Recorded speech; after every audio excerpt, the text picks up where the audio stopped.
उत्तराखंड की पावन धरा पर स्थित ऋषिकेश, जिसे देवभूमि का प्रवेश द्वार माना जाता है, प्राचीन काल से ही तप, योग, ध्यान और मोक्ष की खोज का पवित्र केंद्र माना गया।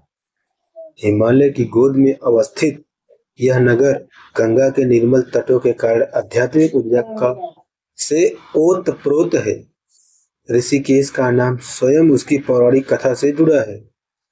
यह वह भूमि है जहां भगवान विष्णु ने ऋषिकेश अर्थात ऋषियों के इस के रूप में प्रकट होकर धर्म की रक्षा की थी। माना जाता है कि त्रेता युग में यहाँ घोर तपस्या करने वाले ऋषि मुनियों को राक्षसों से मुक्ति दिलाने के लिए भगवान विष्णु ने अवतार लेकर इस क्षेत्र को दिव्य शक्ति से सुरक्षा किया था। इसी कारण इस स्थान का नाम ऋषिकेश पड़ा। पौराणिक ग्रंथों के अनुसार भगवान राम के छोटे भाई लक्ष्मण ने गंगा को पार करने के लिए यहाँ स्वयं अपने हाथों से बेल की लकड़ियों और रस्सियों से बना पुल तैयार किया था। वही स्थान आज लक्ष्मण झूला के नाम से विश्व प्रसिद्ध है।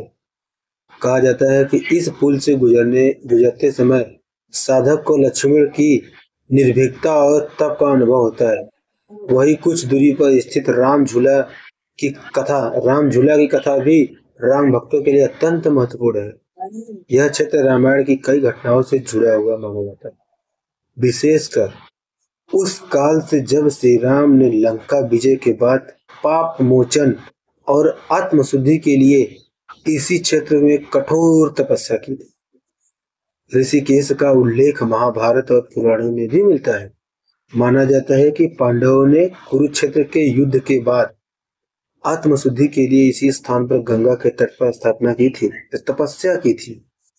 भीम ने यहाँ कई दिनों तक उपवास रखा और अर्जुन ने ध्यान योग का अभ्यास किया। ऐसा कहा जाता है कि युद्ध के पश्चात पांडवों को अपनी आत्मा को पवित्र करने के लिए ऋषिकेश की शरण लेनी पड़ी, क्योंकि यह स्थान मोक्षदायिनी गंगा और हिमालय की तपोभूमि की संयुक्त शक्ति से संपन्न था। ऋषिकेश केवल पौराणिक कथाओं का स्थान ही नहीं, बल्कि अद्वैत वेदांत, योग दर्शन और सनातन संस्कृति के अनादिकालीन ज्ञान का जीवित केंद्र भी है। कहा जाता है कि महर्षि वशिष्ठ, जमदग्नि, आत्रि और विश्वामित्र जैसे ऋषियों ने इसी क्षेत्र में अपनी तपोभूमि स्थापित की थी।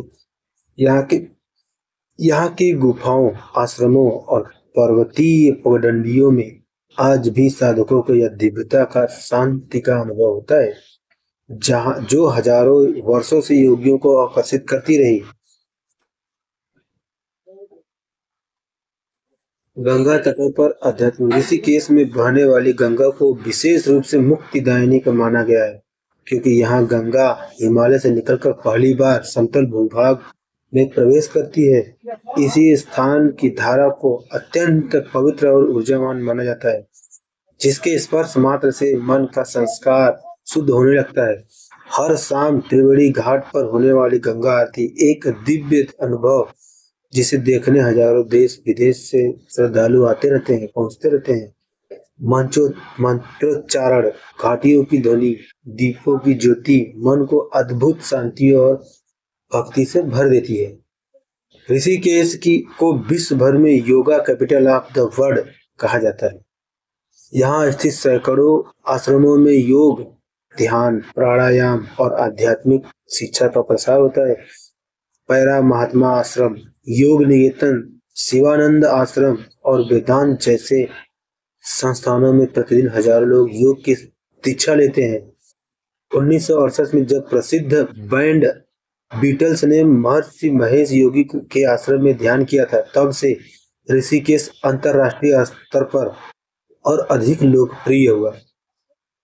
प्राकृतिक सौंदर्य और आध्यात्मिक वातावरण का अनोखा संगम ऋषिकेश में है। हरी भरी घाटियां, साफ हवा, हिमालय की शांत चोटियां और गंगा का निर्मल जल, इन सब के बीच ऋषिकेश मन को सहज रूप से ध्यान की ओर आकर्षित करता रहता है। यहाँ की पहाड़ियों की में नई प्राचीन गुफाएं भी हैं, कई प्राचीन गुफाएं भी हैं, जैसे वशिष्ठ गुफा, जहाँ आज भी ध्यान के लिए साधक जाते रहते हैं। तप, योग और मोक्ष की भूमि है ऋषिकेश। ऋषिकेश को हिंदू धर्म में 4 धाम यात्रा का मुख्य द्वार भी माना जाता है। यहीं से बद्रीधाम, केदारनाथ, गंगोत्री और यमुनोत्री की यात्रा का शुभारंभ किया जाता है। तीर्थयात्रियों के लिए यह स्थान शक्ति, शांति और आध्यात्मिक उत्साह का स्रोत माना जाता है। पौराणिक मान्यता है कि ऋषिकेश की भूमि पर किया गया ध्यान 1000 गुना फल देता है और गंगा स्नान सभी पापों को दूर कर जन्म मरण के चक्र से मुक्ति प्रदान करता है। यही कारण है कि ऋषिकेश सदियों से योगियों, सन्यासियों, तीर्थयात्रियों और ऊर्जा खोजकर्ताओं का प्रिय स्थान रहा है। ऋषिकेश की पौराणिक कथा हमें बताती है कि यह केवल नगर नहीं बल्कि एक दिव्य स्थान है, जहाँ ऋषियों ने धर्म की रक्षा की, जहाँ भगवान विष्णु ने अवतार लिया, जहाँ राम लक्ष्मण ने तप किया और पांडवों ने आत्मशुद्धि प्राप्त की। आज भी यह स्थान साधना, ध्यान, योग और मोक्ष का केंद्र है। यहाँ का हर कदम, हर हवा का झोंका, हर गंगा की लहर आत्मा को पवित्र कर देती है। इस प्रकार ऋषिकेश अपनी पौराणिक परंपरा, प्राकृतिक सौंदर्य और आध्यात्मिक ऊंचाइयों के कारण सदैव से देवभूमि का सुनहरा द्वार और मानव आत्मा की जागृति का पवित्र केंद्र बना हुआ है। तो दोस्तों, आपको ऋषिकेश के बारे में जानकर कैसा लगा? अगर हमारे द्वारा बताया गया इंफॉर्मेशन सही है या अच्छी लगी है तो वीडियो को लाइक करना, चैनल को सब्सक्राइब करना और अपने दोस्तों तक भी शेयर करना।